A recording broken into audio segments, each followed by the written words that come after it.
Assalamualaikum warahmatullahi wabarakatuh.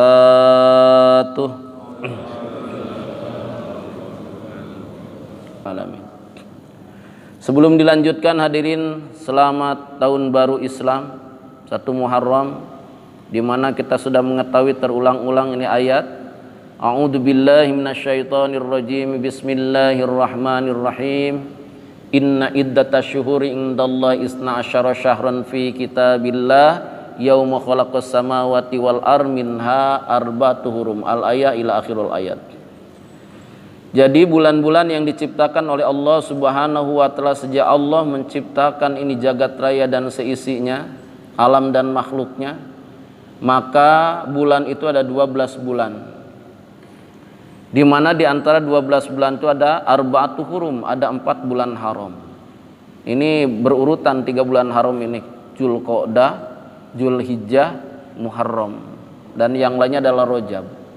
4 bulan haram. Mungkin diingatkan aja, takut kita lupa, Pak.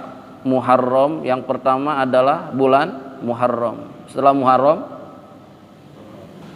Pak, Safar. Habis Safar, Rabiul Awal. Hanya Ustadz kelihatannya. Yang lain nih Rabiul Awal. Habis Rabiul Awal, Rabiul Akhir. Habis Rabiul Akhir, Jumadil Awal. Habis Jumadil Awal, Jumadil Akhir. Habis Jumadil Akhir, Rajab. Habis Rajab, Sya'ban. Habis Sya'ban, Ramadan. Habis Ramadan, Syawal. Habis Syawal, Dzulqa'dah dan Dzulhijjah. Alhamdulillah. Hadirin, kerangka pembicaraan kita dari awal, pengajian yang saya bawakan dari awal, kita sedang membahas mengenai susunan ilmu yang ada di dalam Al-Quran. Jadi Al-Quran ini disusun dengan 2 susunan. Yang pertama, mushaf yang kita baca ini adalah mushaf Utsman ibnu Affan. Disusun dengan pola susunan ilmu, sebagaimana Al-Quran itu diturunkan ke langit bumi pada waktu malam Lailatul Qadar. Lailatul Qadar kemudian berurutan ayat per ayat turun ke muka bumi sesuai dengan apa yang Rasulullah Shallallahu Alaihi Wasallam hadirin alami dengan para sahabat lewat dakwahnya. Maka hadirin rahimakumullah, susunan Al-Quran yang berdasarkan ilmu itu diawali dengan surat Al-Fatihah dan diakhiri dengan surat An-Nas. Padahal kalau kita lihat bahwa turunnya ayat Al-Quran itu, hadirin, yang pertama adalah surat Al-Alaq 1 sampai 5. Iqra bismi rabbikal ladzi khalaq, khalaqal insana min alaq, iqra wa rabbukal akramul ladzi 'allama bil qalam, 'allamal insana ma lam ya'lam. Al-ayah ila akhirul ayat ini. Namun kenapa ini surat Al-Alaq ini tidak ditempatkan di pertama? Dan kemudian ayat yang terakhir turun, ini berbeda pendapat para alim ulama. Tapi guru-guru kami menyampaikan sepakat, yaitu surat Al-Maidah ayat 3. Al-yawma akmaltu lakum dinakum wa atmamtu 'alaikum ni'mati wa raditu lakumul Islam madina. Al-ayah. Ini karena ini turun di Hajatul Wada. Kenapa tidak ditempatkan di terakhir? Tapi Al-Quran ini disusun yang pertama surat Al-Fatihah dan yang terakhirnya surat An-Nas. Dulu pernah diterangkan. Nah, ini kerangka yang sedang kita bahas.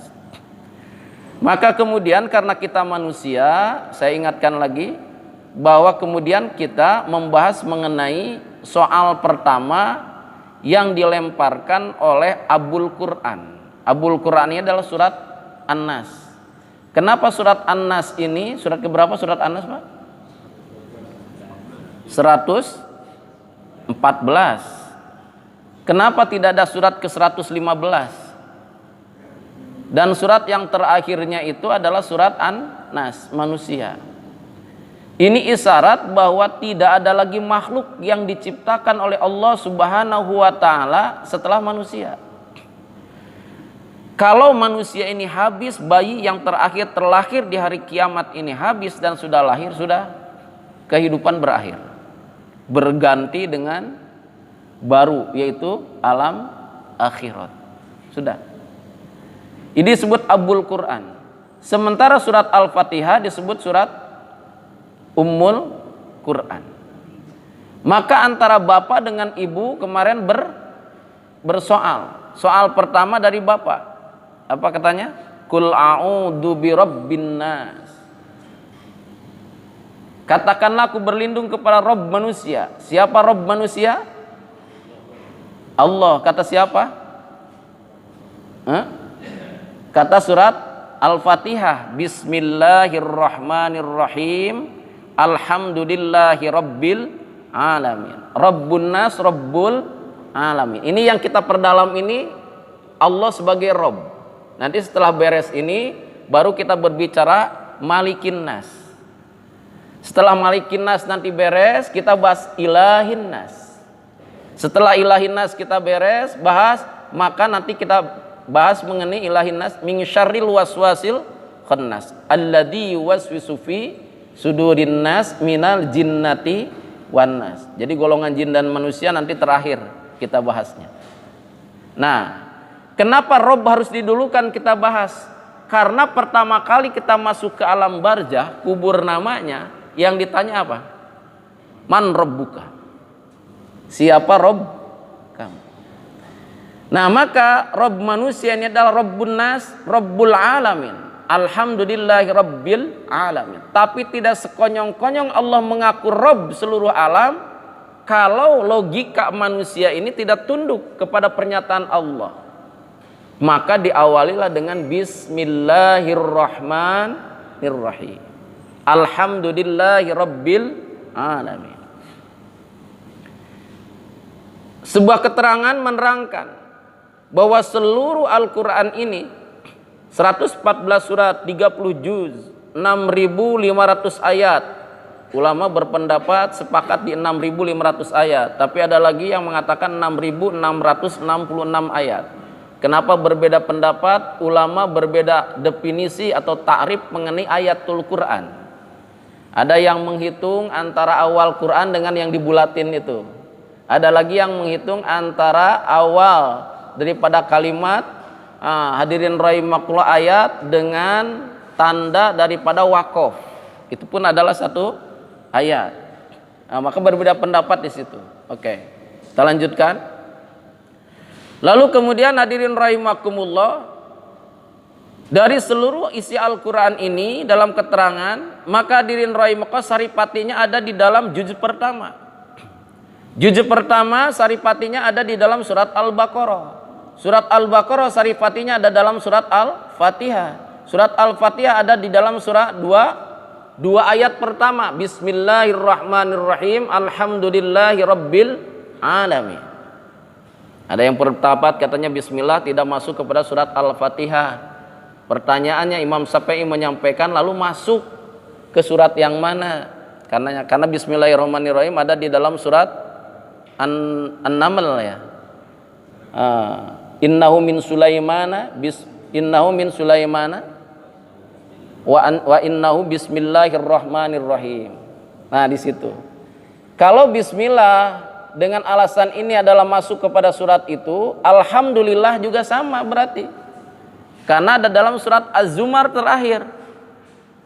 Wasiqal ladina taqaw rabbahum ila jannati zumara hatta idza ja'uha futiyat abwabuha wa qala lahum khazanatuha salamun alaikum tibtum faduluha khalidin wa qalu alhamdulillahilladzi sadaqana wa da'u awrasanal ardana tabawa minal jannati haitsu nasya fa ni'ma ajrul amilin wa taral malaikat hafina min hawlil arsy.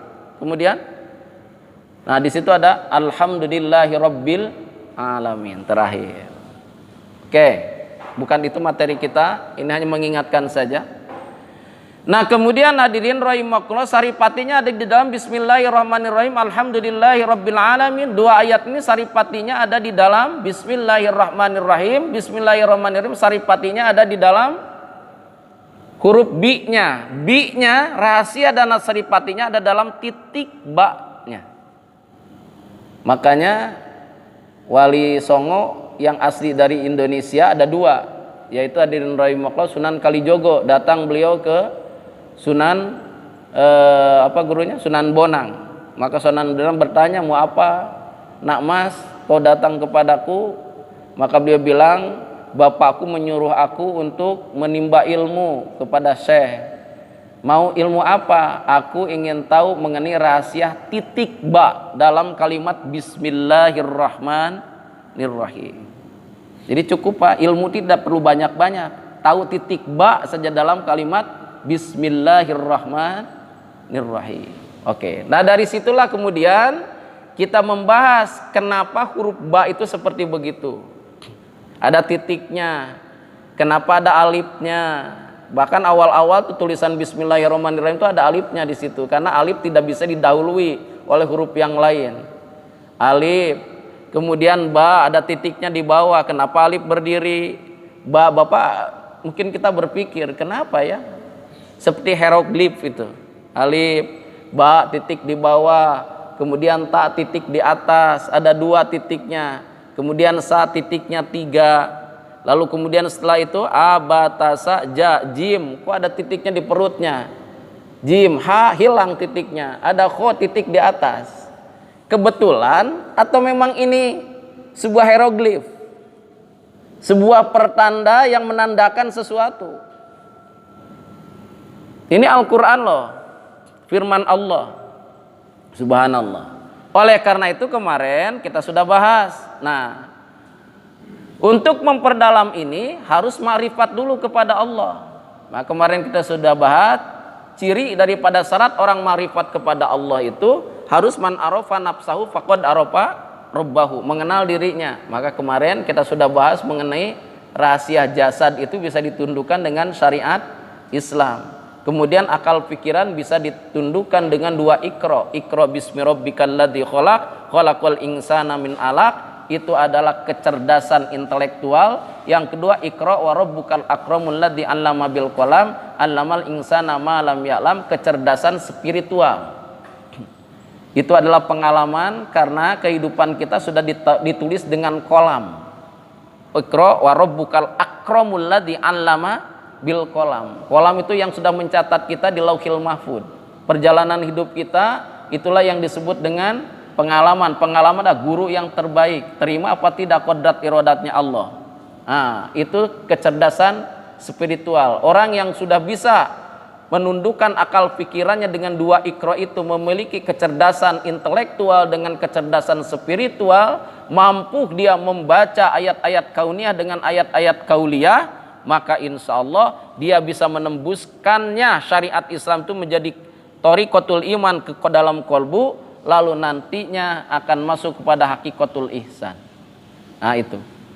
Nah kita perdalam lagi sekarang ini mengenai Al-Qur'annya. Kemarin sudah disampaikan dikarenakan Rasulullah bersabda, inna likulli qaulin haqiqatan fama haqiqatu dzalik qala asbatu azabat nafsin anid dunya. Ini adalah dialog kemarin Rasulullah Shallallahu alaihi wasallam, diterangkan di dalam kitabnya Al-Hafidz Suyuti ya.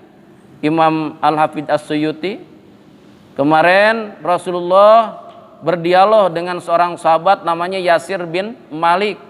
Beliau bertanya kepada Yasir bin Malik, qala, kata Rasulullah, asbatu mu'minan haqqan. Rasulullah bertanya kepada siapa? Haris bin Malik. Kaifa asbahta ya Haris bin Malik? Bagaimana kabar engkau ya Haris bin Malik? Hari ini begitu. Qala, maka kata Haris bin Malik, asbahtu mu'minan haqqan. Alhamdulillah ya Rasul, aku di hari ini sedang berada dalam keadaan mukmin yang haqq, yang sebenar-benarnya aku beriman kepada Allah. Maka Rasulullah SAW terangkan, inna likulli qaulin haqiqatan fama haqiqatu dzalik. Nah, sesungguhnya setiap perkataan itu ada hakikatnya. Ya. Kamu mengatakan demikian itu apa cirinya? Ciri kamu mengatakan kamu mukmin yang hak itu apa? Qala asbatu azafat nafsin anid dunya. Maka kata Anas bin Malik, sesungguhnya Rasulullah aku mengatakan mukminan hakon karena pada saat ini hari ini aku tidak terlalu mencintai dunia, aku tidak begitu mengejar-ngejar dunia, santai aja karena dunia itu akan datang dengan sendirinya. Begitu. Oh iya, berarti kemarin kita ini sudah juruskan bahwa Al-Qur'anul Karim ini tidak semuanya bisa dipahami dengan syariat Islam, dengan akal pikiran kita, dengan hakikatul iman, tapi ada ayat-ayat hadirin rahimakumullah yang hanya bisa dipahami dengan hakikatul ihsan. Tidak hanya dengan syariat Islam, thariqatul iman, tetapi tadi hadirin rahimakumullah ada ayat-ayat yang hanya bisa dipahami dengan hakikatul ihsan. Makanya ada ayat-ayat yang disebut dengan ayat mutasabbih dengan ayat yang lainnya. Kemarin sudah ditampilkan? Ya. Oke. Kita lanjutkan pembahasannya. Salah satunya adalah masalah nur ya, kemarin. Kemudian masalah wasilah. Ya, An-Nur kemarin dibahas di dalam surat Al-Maidah ayat 15 dan ayat 35. Kemudian juga ada lagi mengenai hak ya. Surat Yunus surat 10 ayat 108. A'udzubillahi minasyaitonirrajim. Bismillahirrahmanirrahim. Qul ya ayyuhan nas qad ja'akumul haqqu mir rabbikum. Nah, ini al-haq ini hadirin rahimakumullah. Qul ya ayyuhan nas, katakanlah hai manusia. Qul, katakanlah oleh ya Muhammad kepada manusia ini, ya ayyuhan nas, wahai manusia, qad sungguh ja'akum haqqun. Ya. Sungguh kata Allah, aku telah datangkan kepada kalian al-haqqu. Nah, jadi Nabiullah Muhammad ini disebut nur, disebut hak, disebut wasilah. Al-haq ini nama Allah. Makanya kalau pada saat Al-Halaz dengan wali yang ke-10 itu, Syekh Siti Jenar, hadirin rahimakumullah, beliau mengatakan ana al-haq. Karena apa? Karena terlalu dekat terhadap pemahamannya kepada Allah. Namun hadirin rahimakumullah, ilmu syariatnya, penundukan terhadap jasad dan pikirannya belum khotam, sehingga langsung kepada pemahaman hakikatul iman dengan thariqatul iman dengan hakikatul ihsan, sehingga bahasa ini yang dipakai. Sehingga kalau kedekatan kita kepada Allah ini tidak bisa dengan bahasa manusia. Nah, jadi ini tidak bisa ditafsirkan dengan pikiran, dengan jasad. Tadi nur, wasilah, al-haq, kemudian saya tampilkan lagi surat Bani Israil ya. Surat ke-17 ayat 85. Wa yas'alunaka 'anir ruh. Ruh ini pun hadirin rahimakumullah tidak bisa ditafsir dengan jasad, dengan pikiran. Karena Rasulullah sallallahu alaihi wasallam atas perintah Allah, "Qulir ruhu min amri rabbi wa ma utitu minal ilmi illa qalila." Rasulullah hanya diberikan hadirin sedikit saja mengenai ruh. Ruh ini tidak bisa ditafsir dengan akal pikiran, apalagi dengan jasad, hanya bisa ditafsir dengan thariqatul iman, dengan hakikatul ihsan. Ada lagi surat An-Nur ayat 35 yang mengenai Allah nurus samawati wal ard, masalun nuri kamishkatin fiha misbah. Permisalan mengenai nur Allah, ini pun tidak bisa dilogikakan. Nah, jadi ayat Al-Qur'an ini hadirin rahimakumullah bukan hanya dohir ayatnya saja yang bisa dipahami, tapi hadirin rahimakumullah ada makna-makna batinnya. Di antara sekarang ada banyak yang memahami bahwa katanya Al-Qur'an tidak ada makna batinnya, tapi hanya dohir saja sebagaimana yang diartikan. Ini hadirin rahimakumullah kesesatan yang nyata. Oke, kita lanjutkan. Tidak kita baca ya. Nah, hadirin rahimakumullah, kita masuk kepada surat Al-Kahfi. Di dalam surat Al-Kahfi ayat 65 ada ayat a'udzubillahi minasyaitonirrajim, bismillahirrahmanirrahim. Fawajada abdam min ibadina atainahu rahmatan min indina wa 'allamnahu min ladunna ilma. Ada ternyata orang yang Allah Subhanahu wa ta'ala langsung diberikan ilmu kepada kolbunya, disebut ladunna ilman, ilmu laduni. Ayat ini khitabnya dimaksudkan kepada Nabi Khidir. Jadi pada saat itu Nabi Musa ditanya oleh kaumnya, ya Nabiullah Musa, adakah orang yang paling pintar dan yang paling dekat kepada Allah pada saat ini? Kata Nabi Musa, oh enggak ada. Akulah Nabi yang punya mujizat langsung berkata-kata dengan nur kalamullah. Oh, langsung Allah Subhanahu wa taala turunkan ini ayat ke Musa. Fawajada abdan min ibadina atainahu rahmatan min indina wa 'allamnahu min ladunna ilma. Ayat ini kemudian diturunkan lagi kepada Nabiullah Muhammad sallallahu alaihi wasallam. Musa, tidak ada hamba aku kalau kamu belajar ilmu langsung dengan nur kalamullahku di Bukit Tur Sinai ada sebuah pohon namanya pohon sidro. Bukan dengan Allahnya, hati-hati ya. Hadirin, tapi dengan nur kalamullah. Lalu kemudian hadirin rahim kata Allah, ada hambaku yang aku langsung berikan pemahaman dengan apa? Ladunna ilma, ilmu laduni, ilmu yang bisa tanpa belajar. Karena apa? Karena amal. Man amila bima alima, alimallahu ilman ma lam ya'lam. Barang siapa yang mengamalkan satu ilmu yang dia pahami, maka Allah akan berikan ilmu yang dia tidak pernah pelajari. Disebut ilmu laduni. Contohnya siapa di Indonesia? Agim. Agim gak pernah mesantren, beliau mesantrennya di jalan, pakai moge kemana-mana. Tapi apa yang dia dengarkan langsung dia amalkan. Sekarang jadi Kiai Haji Gimnastiar.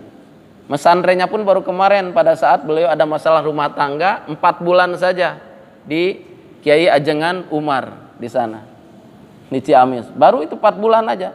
Sekarang Kiai Haji Gimnastiar. Kenapa? Hadirin rahimakumullah, punya ilmu Allah berikan ladunna ilman.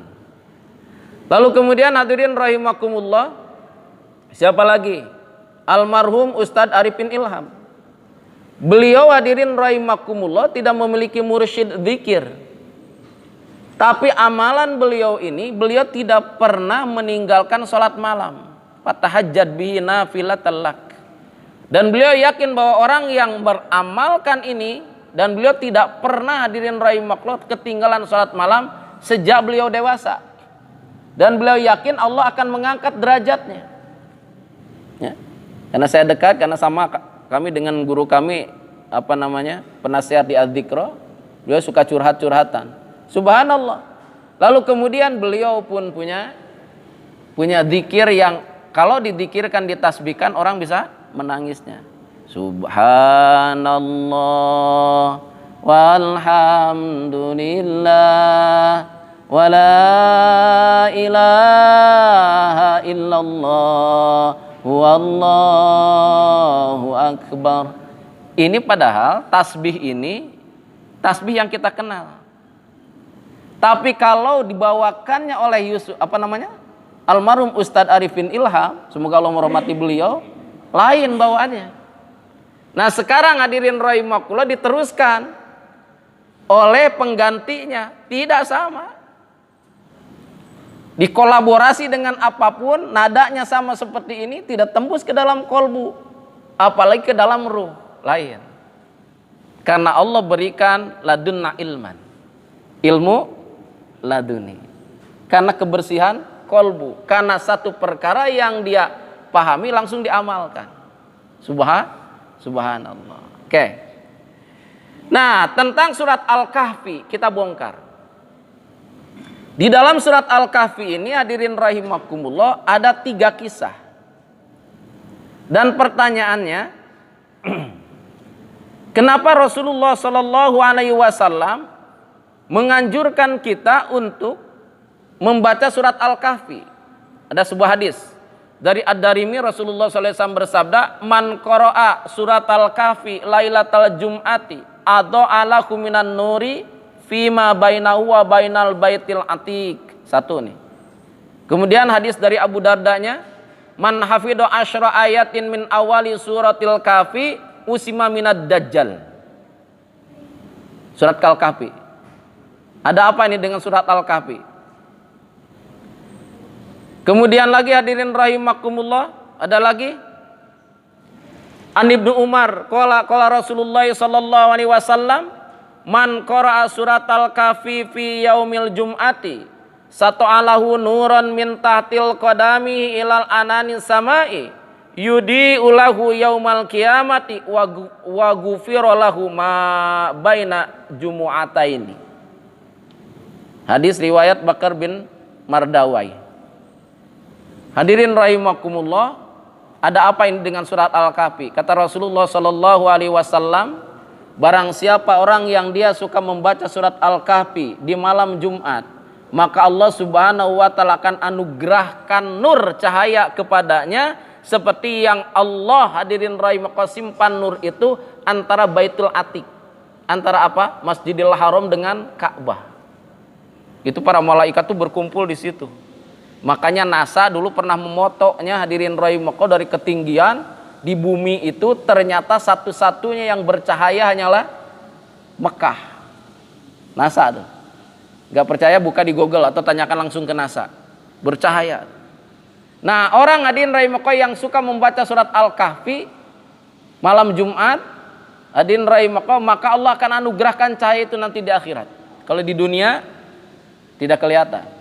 Lalu barang siapa orang yang hafiz, yang hafal 10 ayat dari surat Al-Kahfi, mau permulaan ataupun akhirnya, maka dia oleh Allah Subhanahu wa taala akan dijauhkan daripada fitnah Dajjal.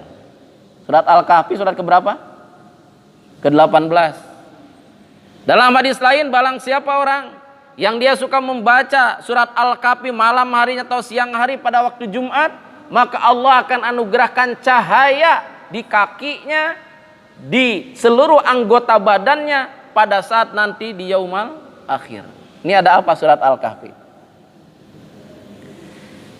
Ada 3 kisah. Pertama di dalam ayat 9 sampai 26. Diterangkan mengenai kisah pemuda Ashabul Kahfi dengan anjingnya. 1. Yang kedua, dalam ayat 60 sampai 82-nya, ini hadirin rahimakumullah, ini dikisahkan oleh Allah mengenai kisah pertemuan Nabi Musa dengan Nabi Khidir. Antara Nabi yang belajar langsung kepada Allah dengan fikirannya, dengan kolbunya, dengan Nabi yang tidak pernah belajar, hadirin rahimakumullah, tapi langsung Allah anugerahkan apa? Ilmu laduni. Dipertemukan. Yang satu mengandalkan akal fikiran, yang satu mengandalkan kolbunya.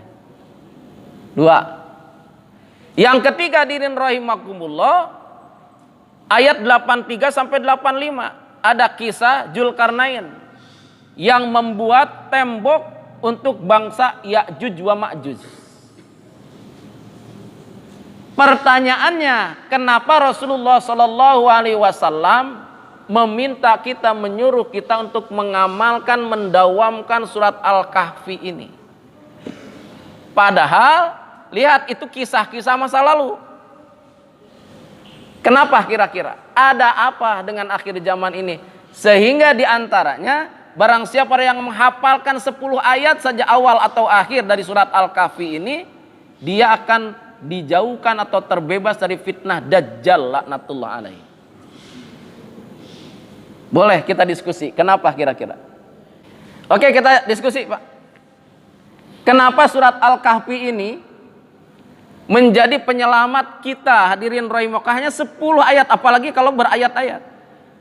10 ayat aja kita hafal, hadirin rahimakumullah, bisa menjauhkan diri daripada fitnah Dajjal. Kenapa? Padahal hanya 3 kisah ini yang ada di dalam surat Al-Kahfi. Kenapa kira-kira? Kenapa? Kita sedang membahas Al-Quran ini bukan hanya bimakna dohir, tapi batin, yang tidak bisa dipahami oleh akal pikiran dengan jasad syariat Islam, tapi hanya bisa dipahami dengan thariqatul iman, dengan hakikatul ihsan, ruh, kolbu dengan ruh. Oke, kalau gitu. Ayat 9 sampai 26. Ini hadirin rahimakumullah mengisahkan mengenai pemuda. 7 pemuda, 8-nya dengan anjing. Ulama lagi mengatakan 6 pemuda, 1-nya dengan anjing. Ada lagi yang mengatakan 5 pemuda, 1-nya adalah anjing. Anjing itu namanya hadirin rahimakumullah kitmir. Kenapa ini anjing menjadi asbab penyelamat daripada hadirin rahimakumullah siapa namanya? Ashabul Kahfi. Ini sebetulnya anjing ini adalah pemiliknya anak gembala yang menunjukkan gua. Siapa hadirin rahimakumullah Ashabul Kahfi? Ashabul Kahfi ini adalah pemuda-pemuda cerdas yang mendampingi daripada seorang raja yang bisa kuasai hadirin rahimakumullah hampir setengah dunia kekuasaannya. Tidak diterangkan rajaan siapa dalam tafsir. Maka apa yang terjadi? Dikarenakan kekuasaannya yang karena kepandaian ini 7 pemuda. Jadi kalau ini raja ini dia bersidang atau menghadapi tamu permasalahan, maka pemuda yang 3 di kanan, pemuda yang 3 di kiri, yang 1 amirnya di depan. Maka dia bertanya kepada pimpinannya, maka pimpinannya pertanyaan raja ini dilemparkan yang ke kanan ke kiri raja. Itulah yang 7 pemuda ini. Pada saat kemudian atas daripada penasehat-nasihat 7 pemuda ini, maka kemudian raja bisa hadirin rahimakumullah ekspansi, sehingga dia kekuasaannya melebar, meluas, kemudian kerajaan menjadi besar. Datanglah kesombongan kepada raja, dia mengaku menjadi Tuhan. Seperti si Fir'aun dengan Namrud laknatullah alaihi. Akhirnya karena 7 pemuda ini adalah orang-orang beriman, mereka kemudian dipanggillah oleh pimpinannya. Yuk kita musyawarah di rumah saya. Ya, wah ini sudah keterlaluan nih raja nih. Dia sekarang lupa daratan. Saya tidak mau lagi berkhidmat sama dia. Bagaimana dengan kalian? Ya saya juga, ya saya juga, ya saya juga, ya saya juga. Oke. Karena apa? Kalau memang dia ini adalah Tuhan, kenapa harus bertanya kepada kita tentang permasalahan-permasalahan yang dihadapi? Akhirnya 7 daripada pemuda ini tidak ngantor lagi. Dicari oleh raja, kemudian hadirin rahimakumullah, 1 hari, 2 hari, seminggu tidak ditolerir lagi, sebulan sudah ditolerir, akhirnya hadirin rahim disayembarakan untuk kemudian diburulah 7 pemuda ini. Maka akhirnya hadirin rahimakumullah mereka dikejar-kejar, ketemu kemudian dengan penggembala. Maka kemudian gembala itu menyelamatkannya supaya mereka hadirin rahimakumullah masuk ke dalam gua. Dan kemudian hadirin rahimakumullah ditunggu anjing. Si gembala tidak ikut. Gembala ini meneruskan hadirin rahimakumullah kehidupannya, tapi kemudian dia bercerita. Dan pemuda itu mengatakan, kamu tolong rahasiakan keadaan ke kami. Ternyata alhamdulillah penggembala itu adalah orang yang beriman, dia pegang itu amanah. Tapi tolong kamu datang kepada keluarga saya, kata pimpinan rombongan. Kamu ceritakan bahwa kamu ketemu dengan saya di perjalanan. Maka disampaikan oleh gembala ini. Akhirnya Allah Subhanahu wa taala tidurkan hadirin rahimakumullah ini Ashabul Kahfi di dalam gua berapa lama? 300 tahun ditambah 9 tahun. Jadi 309 tahun. Hadirin rahimakumullah. Ada apa dengan peristiwa ini? Ulama mengatakan, makanya banyak hadirin rahimakumullah ahli-ahli sufi yang dia hadirin rahimakumullah untuk manafaqal basyai'un misla ujlatin, mengadakan ujlah untuk memberikan pikir dan hatinya ke gua. Makanya Bapak lihat para wali-wali itu, ya, contoh di Tasikmalaya. Di situ ada gua Pamijahan. Syekh Muhammad Abdul Muhyi di sana. Walinya Jawa Barat pertama. Kemudian Bapak bisa cari lagi di mana-mana itu ada gua. Di Sukabumi ada gua Salawe 25. Jadi ada di alun-alun Surya Kencana di atas Gunung Gede ada alun-alun namanya alun-alun Surya Kencana. Maka 2 gunung ini di situ ada gua Salawe. Salawe itu 25. Memang ada 25 guanya. Dulu malam Muharram, Rajab, Maulid, itu ada ulama-ulama datang ke situ. Di tahun 60-an ke sana, 70-an ke sana masih, 80-an juga berkurang. Jadi kesimpulannya, kalau kita mau nurut siapa Ashabul Kahfi untuk menyelamatkan imannya, sehingga kemudian dia dibangun oleh Allah pada raja yang kemudian dia sudah beriman kepada Allah dan seluruh kerajaannya sudah beriman kepada Allah, untuk menyelamatkan iman seperti Ashabul Kahfi harus masuk gua. Gua mana kira-kira yang dimaksud sekarang ini? Dalam tafsir dikatakan gua akhir zaman adalah buyutillah, rumah-rumahnya Allah. Jadi kalau mau terhindar daripada fitnah zaman, jadilah pemakmur masjid. Innama ya'muru masajidallah man amana billahi wal yaumil akhir.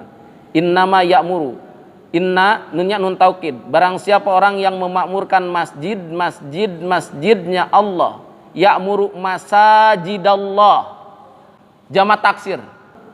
Ini perintahnya. Innama ya'muru masajidallah. Jadi yang harus kita makmurkan itu bukan hanya satu masjid. Masajid. Masjidnya Allah. Barang siapa orang yang memakmurkan masjidnya Allah. Innama ya'muru masajidallah man amana billahi wal yaumil akhir. Itu orang di hadapan Allah adalah orang yang beriman kepada Allah dan hari akhir. Jadi kalau menyelamatkan iman, segera ke masjid, lalu kemudian makmurkan masjid. Satu ini. Akhir zaman. Yang kedua, kisah 68-2-nya, pertemuan Nabi Musa dengan Nabi Khidir. Musa andalkan akal pikiran. Khidir hadirin rahimakumullah andalkan kolbu. Yang satu langsung belajar kepada nur kalamullah, yang satu tanpa belajar tahu-tahu dari Allah. Khidir sekarang masih ada. Nabi ada manusia yang sampai sekarang tidak dikisahkan meninggal ada 5. Yang pertama Nabi Isa alaihissalam. Yang kedua Nabi Khidir, penjaga lautan. Yang ketiga Nabi Ilyas, penjaga daripada daratan. Yang keempat Nabi Idris alaihissalam.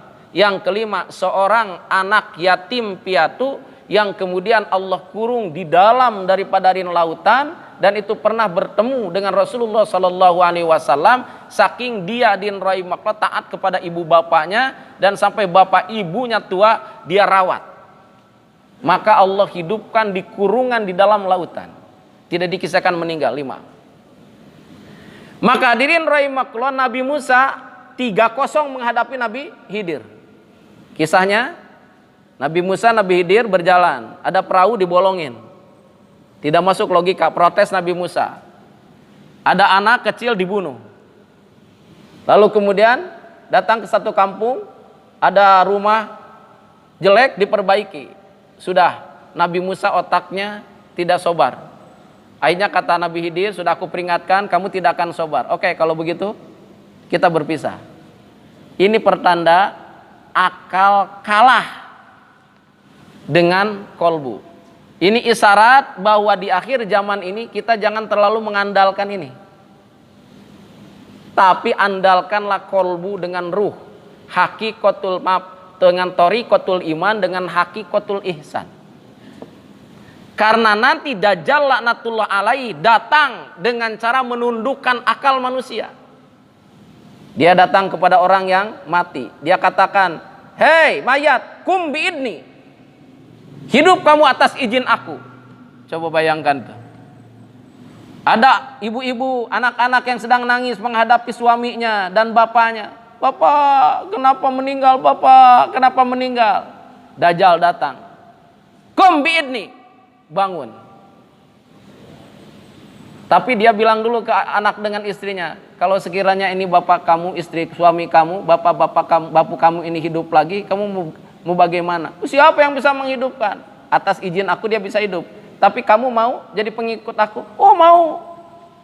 Asal terbukti dihidupkan. Ada lagi orang menangis, nangisi daripada keluarganya yang sakit bertahun-tahun. Maka dia usap. Dia katakan sembuh atas namaku. Sembuh. Ada orang kelaparan, hadirin rahimakumullah, didatangkan dari tangannya gandum, beras, air. Orang butuh duit, dikasih duit. Datang dia jalan-jalan ke terik matahari yang sudah lama itu tidak datang, turun hujan. Tidak perlu istisqa. Dia katakan, "Hai langit, atas namaku turun hujan." Turun hujan. Datang dia ke tempat banjir. Maka dia katakan, "Kenapa kalian banjir?" "Iya, tolong bantu kami." "Oke, atas namaku, hei." Siapa namanya? Air. Balik kamu ke dalam bumi. Ret langsung. Kira-kira Pak, kalau ada orang yang seperti itu disembah nggak sekarang? Rentan kita. Jangankan Nabi palsu, di Indonesia ada Jibril palsu, Tuhan palsu. Waduh. Apalagi nanti Dajjal laknatullah alaih datang dengan menundukkan akal pikiran. Makanya diperingatkan oleh Al-Kahfi, jangan andalkan ini. Andalkan kolbu dengan ruh. Kuasai hakikatul iman, matorikotul iman dengan hakikatul ihsan. Oke. Dua. Yang ketiga, kisah Zulkarnain. Zulkarnain hadirin rahimahullah Allah perintahkan. Bukan seorang nabi, Zulkarnain seorang raja. Dikisahkan hadirin rahimahullah dalam ayat 83-85-nya sampai 85. Zulkarnain datang ke sebuah kawasan. Di situ adalah lautan yang pekat hitam. Ternyata di tempat itu, di kawasan itu hadirin rahimahullah hiduplah kaum-kaum yang ditindas oleh si Ya'juj wa Ma'juj. Siapa Ya'juj wa Ma'juj ini? Ya'juj wa Ma'juj ini adalah hadirin rahimahullah keturunan daripada anaknya Nabi Nuh, Yafid bin Nuh. Yafid bin Nuh hadirin rahimahullah nanti punya anak keturunan namanya Gog Magog. Gog Magog hadirin rahimahullah punya anak keturunan namanya Ya'juj wa Ma'juj. Kemudian hadirin rahimahullah bersaudara dengan Genghis Khan. Tahu Genghis Khan? Kisahnya? Nah seperti itu. Subhanallah. Lalu apa yang terjadi? Ini Ya'juj wa Ma'juj adalah orang-orang yang paling jahat, orang-orang haus darah, orang-orang yang paling jelek, manusia yang paling jelek di muka bumi. Lalu kemudian Allah perintahkan kepada Zulkarnain atas permintaan masyarakat di sana, dibikinlah benteng, dicor dengan besi dan tembaga. Pertanyaannya hari ini, Ya'juj wa Ma'juj ini tidak pernah mati. Kawin terus, beranak terus. Dan dalam hadis dikatakan, dalam ayat Al-Quran juga dikatakan, bahwa nanti satu saat, ini hadirin, kalau Allah sudah mentakdirkannya, ini benteng Ya'juj wa Ma'juj yang dibuat oleh Zulkarnain ini akan hancur. Dan mereka akan keluar menyelang seluruh manusia, seperti air bah yang turun dari pegunungan ke lembah. Ini ancaman kita. Pertanyaan sekarang, Ya'juj wa Ma'juj di mana? Dan di dalam hadirin rahimakumullah kitab diterangkan jumlah Ya'juj wa Ma'juj sekarang ini lebih banyak ketimbang manusia yang hidup zaman sekarang. Manusia sekarang jumlahnya berapa? 7 miliar. Ulama mengatakan 10 kali lipatnya. Berarti berapa? 70 miliar. Dan pada saat itu hadirin rahimahullah tembok Ya'juj wa Ma'juj jebol, maka mereka akan keluar seperti air bah yang turun dari gunung ke lembah. Membunuh setiap makhluk yang dia datangi. Haus darah. Tidak ada manusia yang selamat di saat itu. Tidak ada pengampunan bagi dia. Dibunuh semuanya. Ini Ya'juj wa Ma'juj ini sebanyak 70 miliar ini kira-kira ada di mana sekarang? Disembunyikan di mana? Padahal masih di bumi. Allah hijab hadirin rahimahullah seperti Allah menghijabnya tadi Ashabul Kahfi dengan orang di luarnya. Alamnya dipindahkan kepada alam jin. Dari alam hadirin rahimakumullah insan kepada alam ajsad atau ajsam. Naik kepada alam misal. Nanti itu kita bahas.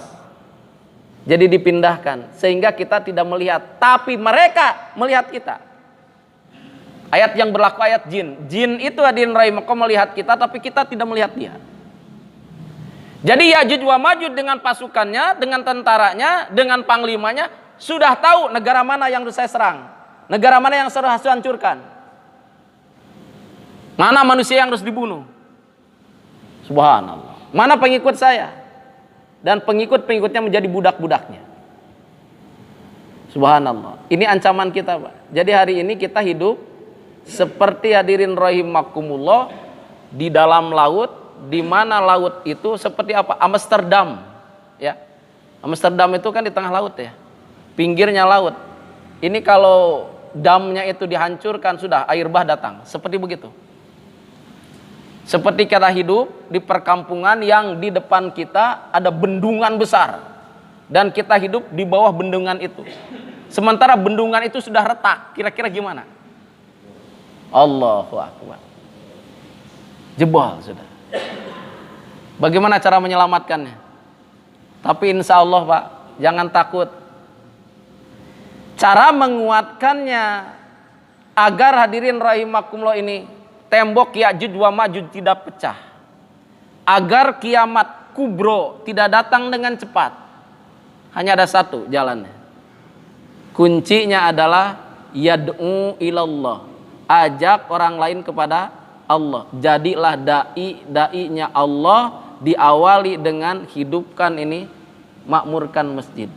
Karena yang bisa memperpanjang usia dunia ini dan memperpendek usia dunia ini hanyalah seorang da'i.